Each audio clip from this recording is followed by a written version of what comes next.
Bonjour, c'est Cryptoly, j'espère que vous allez bien. Aujourd'hui, on va parler de Azi, la crypto qui est en train de remplacer FET.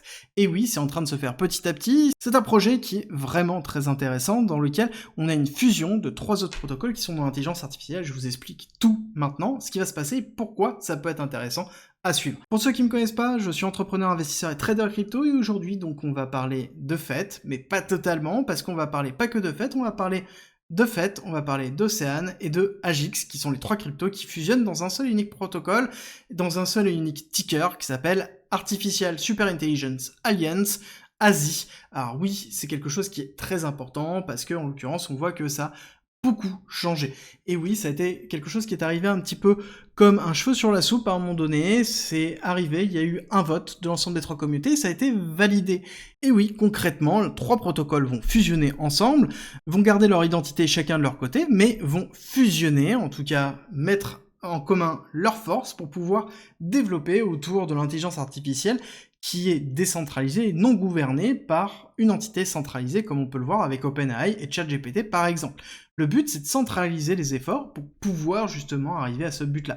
Et c'est de là qu'est né justement Artificial Super Intelligence Alliance et de son token ASI, dans lequel on a Singularity Net, donc c'est Agix, Fetch avec le FET, et Océane avec Océane, qui justement rentre en partenariat. Il faut comprendre que c'est un partenariat, même si on a un token qui est unique, ça reste un partenariat. Chacune des entités va garder son évolution et sa capacité d'évolution, et leur particularité. Certes, actuellement, c'est FET qui va être transformé en ASI, et ça c'est très important, c'est que ça a été acté, dans lequel on a une transformation qui va être faite, c'est-à-dire que en l'occurrence, l'ensemble des tokens FET vont être transformés en ASI, dans lequel on va rajouter Océan et Agix, et donc tout est en train d'être évolué. Et c'est pour ça que je vous fais une vidéo dessus, c'est que depuis qu'on a eu la validation du merge entre Singularity, Fetch et Océan, ça y est, ça a été fait. En l'occurrence, 50% de la supply a été migrée, et ça inclut les trésoreries et les balances, et globalement ceux qui sont au niveau des exchanges qui supportent justement le nouveau token, à savoir que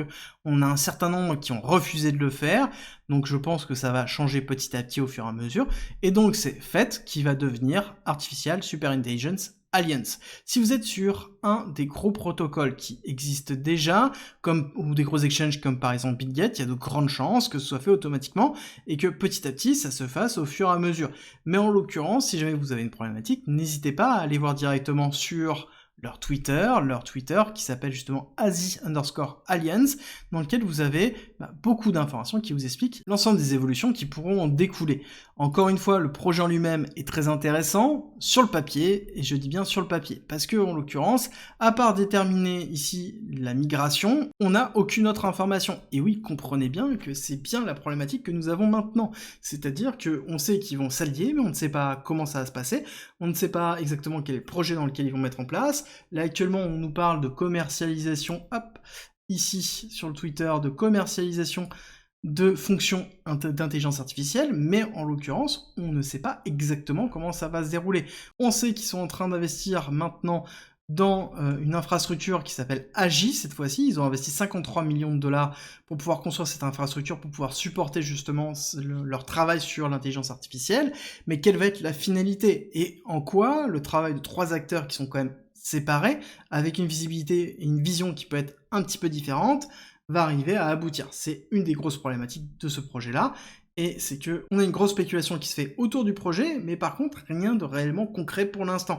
On est toujours en train de construire la roadmap, on n'a pas de projet concret, et on a une valorisation qui arrive. Et concrètement, qu'est-ce qui se passe? Qu'est-ce qui se passe dans cette phase de valorisation? On voit qu'on n'a pas d'hyper-valorisation. Et oui, on attendait vraiment beaucoup, même une accélération haussière, et ça faisait partie des choses dans lesquelles j'avais alerté au moment du lancement de ce projet-là, donc c'est cette bougie ici, où certainement il y allait avoir une phase de désillusion qui était très forte, parce que principalement on avait des problématiques qui étaient liées sur la vision générale du marché, et que même si on est sur de l'intelligence artificielle, et même si on est surtout sur l'intelligence artificielle, ça veut dire qu'on a beaucoup de spéculations, et ces spéculations, à un moment donné, s'il n'y a pas de production, s'il n'y a pas d'éléments pour continuer à favoriser cette spéculation, le cours va s'effondrer. C'est ce que l'on voit principalement sur FET, et sur les autres cryptos qui sont aussi rattachés au projet, donc c'est-à-dire Agix et Océan. Alors, jusqu'où on peut descendre? La zone pour moi, c'est le 786 ici de retracement, donc c'est-à-dire à 0,8, dans lequel on peut avoir une zone très intéressante de rechargement, et à savoir qu'on peut aller chercher un petit peu plus bas Au moins on peut aller chercher, encore une fois, ici, cette partie-là, donc c'est-à-dire aller chercher jusqu'à 0,4. Et oui, il faut bien comprendre qu'on peut s'enfoncer encore très fortement avant de pouvoir se structurer et repartir à la hausse. Pourquoi? Parce qu'actuellement, on nous vend un projet dans lequel il n'y a pas de roadmap.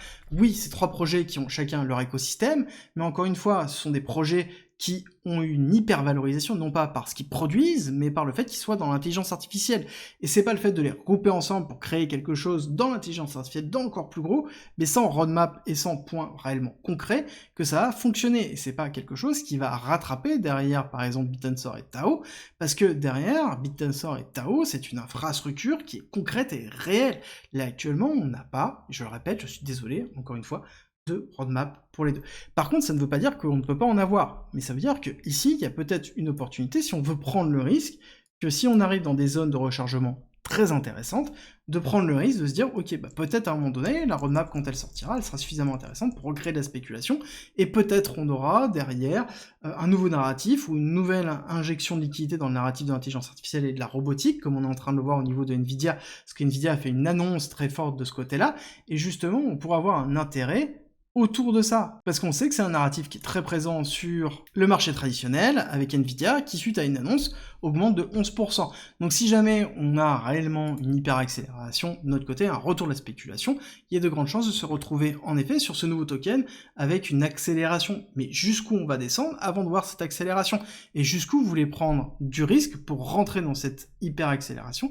Et n'oubliez pas, encore une fois, c'est un projet ultra spéculatif, nous n'avons pas d'informations sur la vision générale qu'ils ont, ils ont un idéal, mais encore une fois, un idéal, c'est pas ce qui fait le fort d'un projet. Il faut impérativement pouvoir montrer qu'on est capable de délivrer et d'avoir des actions concrètes et des milestones pour montrer qu'en effet, on est solide pour justement dépasser cette notion de spéculation qui reste uniquement éphémère et qui est un petit peu ce que l'on vit actuellement. J'espère que cette vidéo vous a aidé, si c'est le cas, n'oubliez pas de liker, partager et abonnez-vous, et on se retrouve très vite pour une nouvelle vidéo.